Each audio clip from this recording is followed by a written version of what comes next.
Alright guys, we're here again with the Vornado, and I'm going to take the little cover off the back here and start getting a look at what it's going to take to replace the head wire and the power cord, because I kind of think it's not going to be that difficult. And the reason is that the power cord and stuff doesn't go through the bit larger housing. On the full-size ones, at least from what I can tell, the wiring goes through the trundle mount itself, the tubes, which would be, that's really difficult to get a cord through there. It's easy to get stuff out, you just pull it apart, right? But getting a cord into one of those probably would be a big pain in the butt. So let's see, we just have this little cover here, and I think that, well, we got 2 bolts and 2 screws, which leads me to believe that maybe the coil is attached to this thing, which worries me, because that means I need to get this undone also. This switch is probably going to have to come out also, maybe.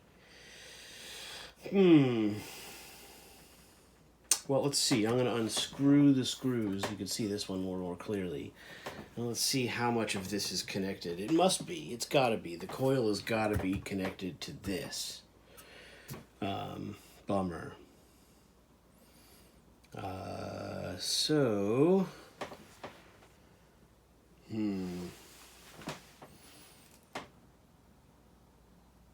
Another thing I should be doing is heating up as much as I can some of this wiring, in case moving it is going to break it even further, because so much of this wiring is so brittle. I'm going to go grab another tool we need. Alright, what I'm going to do is I'm going to use a hair dryer to heat up. I can actually see a lot more now that this is flipped to the other side. I need to heat up the wires up this way a little bit, just to make them a little more pliable. So I'm going to use this old hair dryer. What I usually use this for is for doing the plastic on the windows in the winter.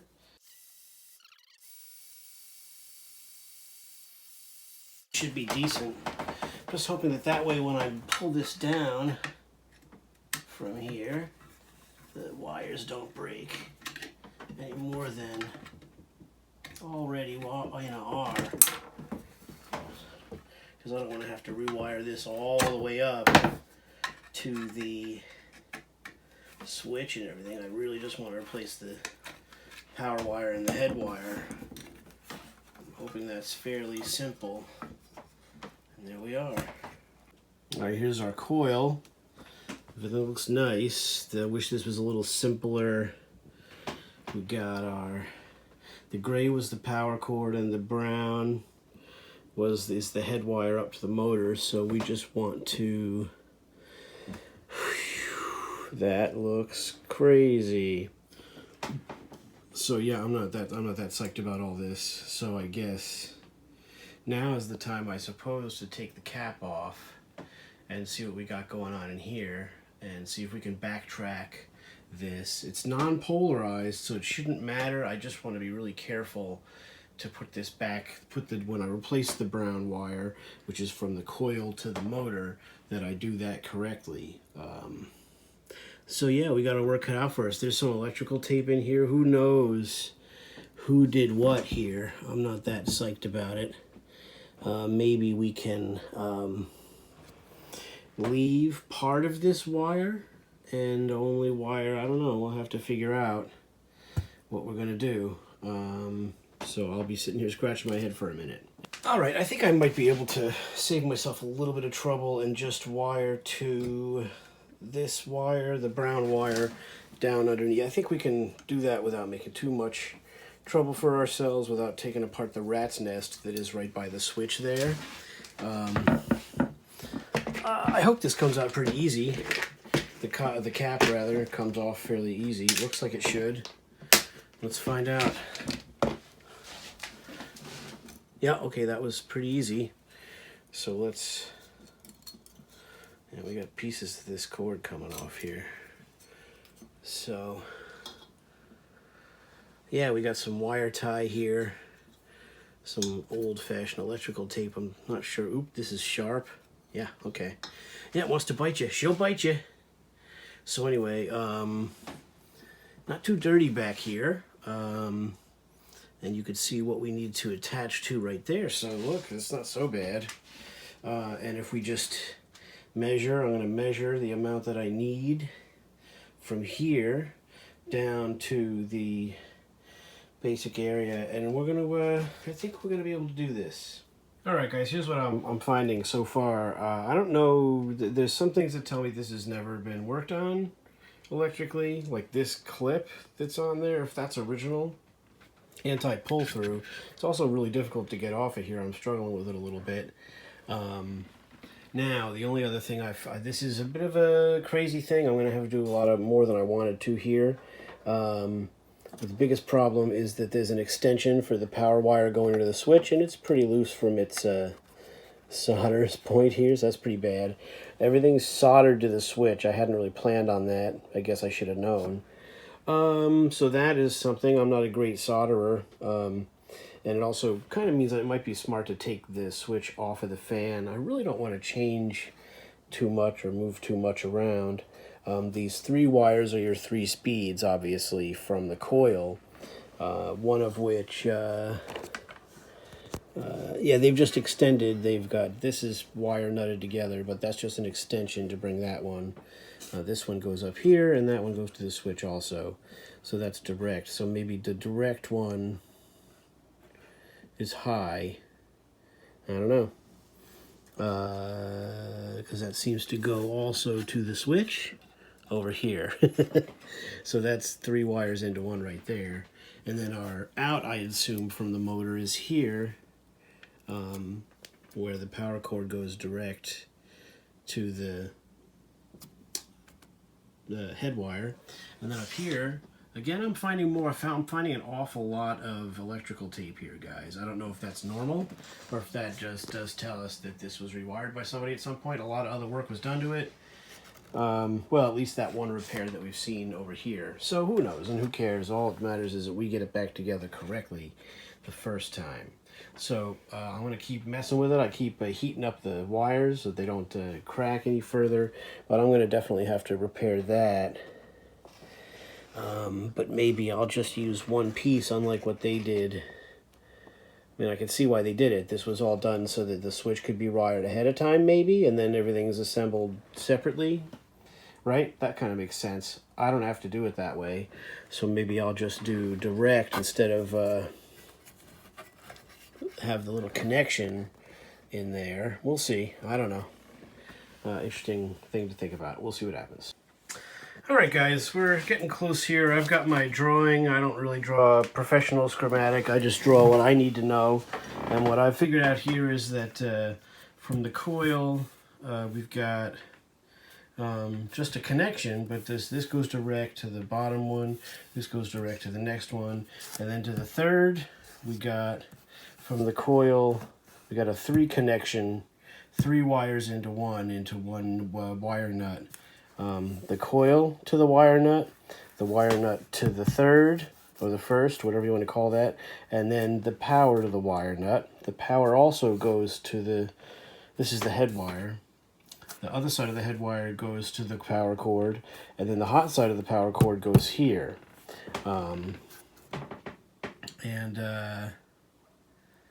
So I guess that's what we got. I would assume that's decent enough. And so what I'm going to need to do is this is just a connection. The power wire is direct to here, to the first one, but this is kind of loose. So I've made myself a wire. I tinned that, and then I'm hoping to be able to solder that under there with some decency. I'll do my best to clean the surface to make sure that it's cool. So we got kind of a plan. We'll see how it goes. One thing I am doing a lot of is heating up the wires with the heat blow dryer, just to keep everything moving, so that as we move things, we're not making any more stress fractures in the wiring we don't want to. So I'm going to take this off. I think I'm about ready to start moving. And this is yeah, I don't know. We'll see how we do. I apologize, my hands are probably going to be in the way a bunch, but not much I can do that. I'm going to double check my schematic here.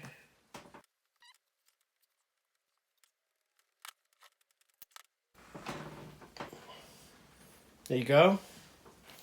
With the grommet and everything. I mean, that looks like a modern grommet. That doesn't. This is more and more seeming like somebody might have rewired this. Who knows? But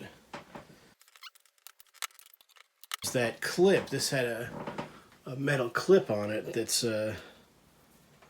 it's like a double clip with leather. I don't know. It's quite an interesting deal. Maybe we'll try and get it back on. I don't know, whatever it is, it's done a good job because this stuff doesn't want to come out of there.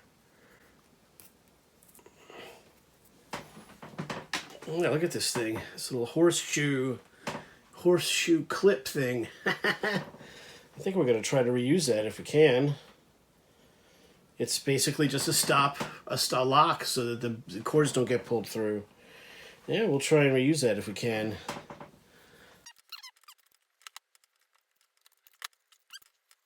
All right, we're starting to really get into the process here.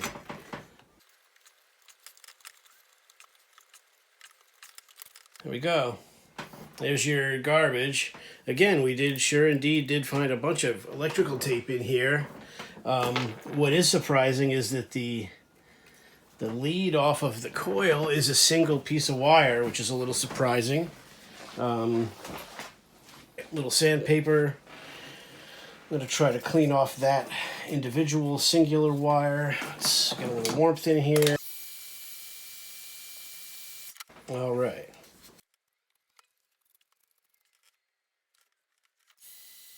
Right now to deal with these.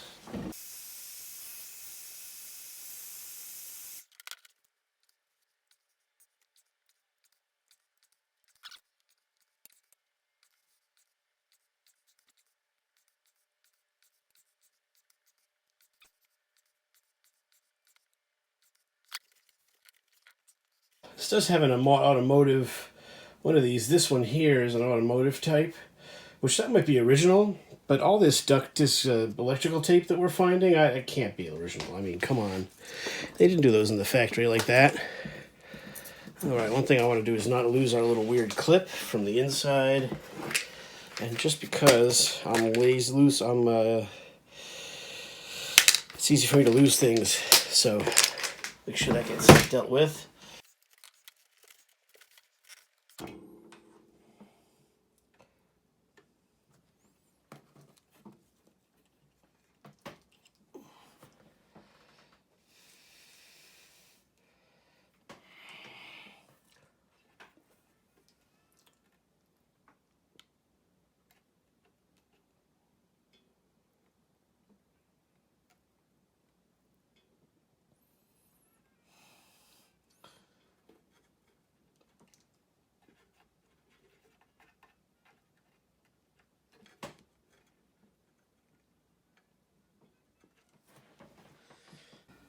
All right, here we are, and come on.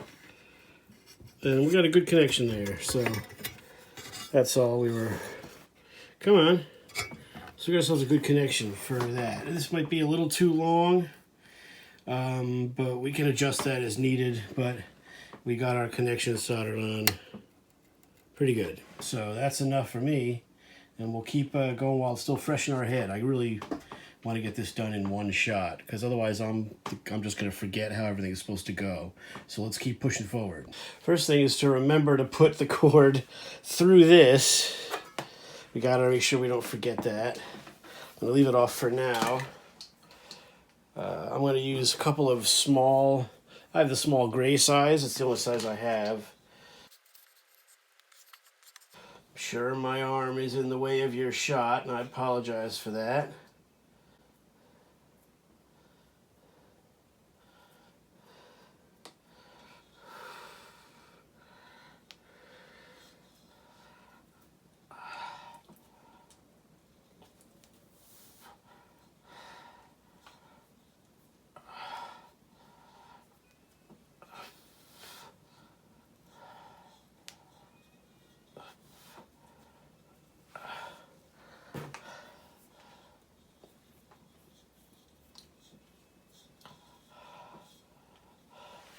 There we go. Then we just got to put the cap on. We'll do that.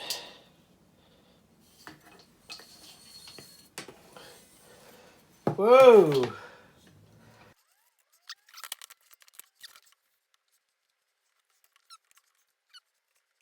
Cool, so now we just got to pull both cords, the head wire and the new power cord we're using here, through this. So it's getting a little convoluted because I'm starting to have a lot of stuff on the table over here, which is going to be eventually a problem, I think, but all right. It's time to go to a few more estate sales and buy some more old lamps. That's where I got these cords from, old lamps. I should buy more of them. In fact, I was just at an estate sale. I could have bought a lamp or something to use for the cord. I gotta think about that more. So, let's see. We don't want too much play here for the head wire, and that's this part up here. We want to give it a little room to play, but we don't want it to be able to bunch up and get into the blades. So that's the first thing. All right, for the three that go together, I'm going to reuse the big one that it came with. So the three that go together are one side of this thing. One side of that. And the two other wires, this is the lead from the, what's his name? For the coil. And then the connection, the jumper to the switch. It's not actually 3 into 1. I had misspoke and said it was 3 into 1. It's really not. It's 2 into 1, all leading to this post here. So let's see if I can do this without. Let's heat them up so they're pliable.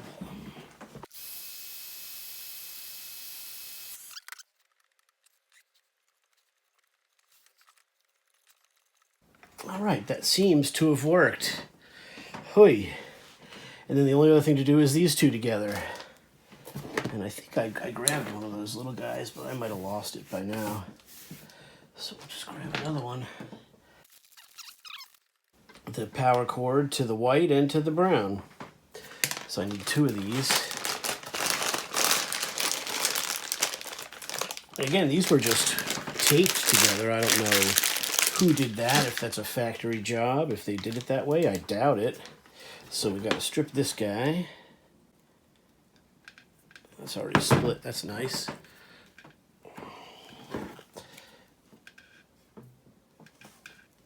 I had this pretty far split like that. The reason I'm doing this all tonight and not stopping is because I want to do it while it's all fresh in my head. A couple of winters ago, I had to take apart my snowblower. I have a small single-stage snowblower, and a couple of years ago it wouldn't start. It turned out to be nothing. In fact, it was a little mysterious because there might have been an air bubble in the line. I got it all apart as much as I could, and it was the fuel line was free. There was nothing blocking it. I don't know what happened exactly, but that's what happened. And so what we're going to do here now is we got 2 that need to connect. We need the power to this the head wire, and then the power to the white wire.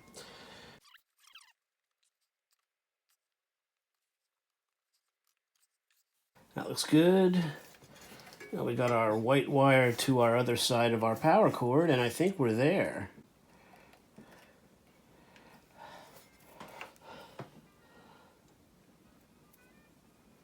I like to do it like this. You can do it however you'd like to do it.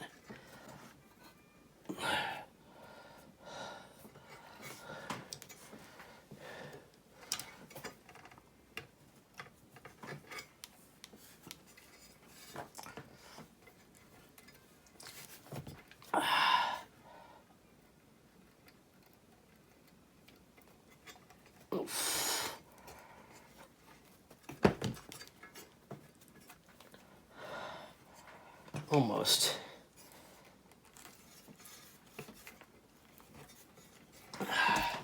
And there we go. So we look like we have all our connections here, and that everything looks cool. So now we're going to give it a real quick test if we can. Before we put it all back up, I just want to make sure that the polarity, that it doesn't really matter, that it runs, if it does run and we don't burn our house down here, that it runs in the right direction. All right, so we have it all wired up. Everything looks safe. We have it plugged into the power strip. It's not on yet. And our blades should turn this way. So let's give it a try. Moment of truth. Woo! We got a runner! Check that out, and they're spinning the right direction. So I'm going to button this back up. All right, guys, we're back, and the last thing we're going to do is we're going to reattach this little stopper that keeps the cords from getting pulled. I've never seen that before. This is a pretty cool little thing. Two little pieces of metal in a horseshoe shape, as you can see. It's a pretty neat little thing. I spread it back out, hopefully enough, and I'm going to try to squeeze it back on with a pair of flat whatevers. The last task was to reattach this little keeper thing, and I think that's maybe tight enough. Tighten it a little bit more there.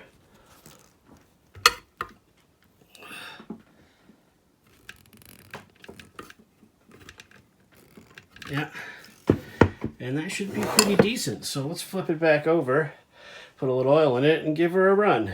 Right here, guys, she is all corded up. We got our new vintage, semi-vintage. It's polarized, so this is probably from the 80s or something, but it's from an old lamp that I picked up at an estate sale, and we got it wired in back through. We left some slack so that this has some room to move a little bit. Hopefully we didn't leave too much slack. I didn't really measure too carefully, but I think that's okay. And this cord should last certainly as long as I own the fan and into the next owner, and then it'll be the next person's problem. Let's go ahead and run it.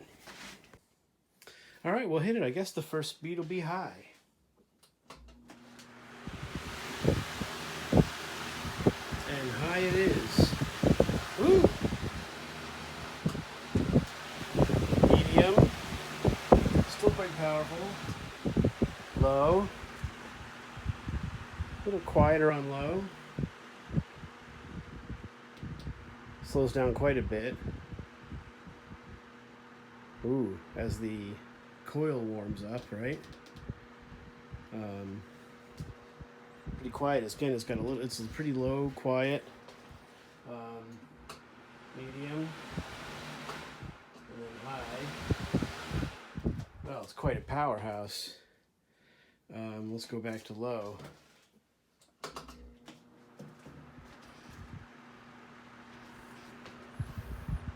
Still moving quite a bit of air on low. Pretty cool thing, huh? Speeding up a little bit as it goes. Again, I don't know, it's the coil, so you're dealing with how the coil reacts, and as it warms up, I think they change a little bit. But it's running. Let's go back to medium. This medium, that's strong high for most fans. There's the highest speed, like a cannon. There's low, off rather. So there you go. I'm going to drop some oil in. You don't need necessarily to watch that. But there it is. We got it rewired, safe to run. We'll give it a few more runs, and we'll see what we think about how it runs. At least it's not rattling. I was real worried that screw that's loose inside the housing was going to be rattly, but it seems not. It seems like it's in pretty decent shape. So there you go. Yeah, pretty powerful. And again, hi.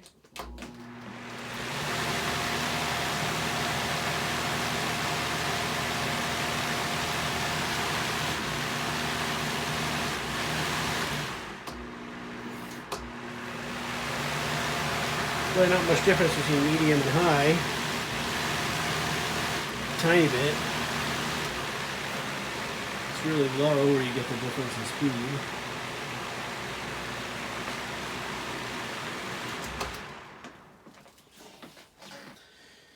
there she is on off. So like I said, I'll drop 5 or 7 drops in of oil in her, and we'll run it over the next few days. So we'll check back in. We'll see what how it goes. But so that's that. Let me know your thoughts. If you guys have any idea how to get the blades off of one of these, the set screw came out, but the blades were stuck on. I have a feeling that there's probably a metal sleeve inside the plastic blades that attaches to the um, what do you call it? The shaft, probably some sort of a slug or something that it's molded onto. I don't know. That's probably what I think is the case, but who knows? You guys let me know what you think. You guys have more experience. I haven't had any of these apart, and I only have one other ones with the plastic blade, and it's actually a little different than this. So anyway, there's your Vornado BC28- something. I don't know. So it's not so bad. The paint ain't perfect, but it's not super rusty or anything. And we got it running. So thanks for following this. Like I said, I'll do some follow-ups on this as I run it a little more. I'm going to leave the gross handle on. I think it is just a part of the classic look of this thing because of the way it was, Uncle Frank repairs and everything. I don't mind it. And the handle makes it so easy to move around because it's not a cheap, it's not, it's a strong handle, so it actually feels really, really nice. So that's, it's ugly. Maybe you guys, it's heresy, but I'm going to leave it on there because screw it. It's cool. So anyway, there is the Vornado. She's running. So thanks for watching. Let me know your thoughts. Have a great night. Talk to you later.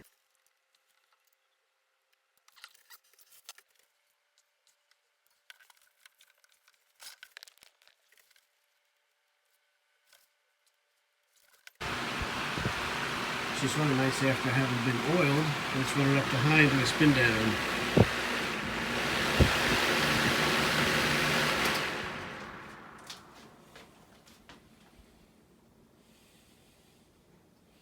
Pretty good. They like oil, so pretty nice. Check it out.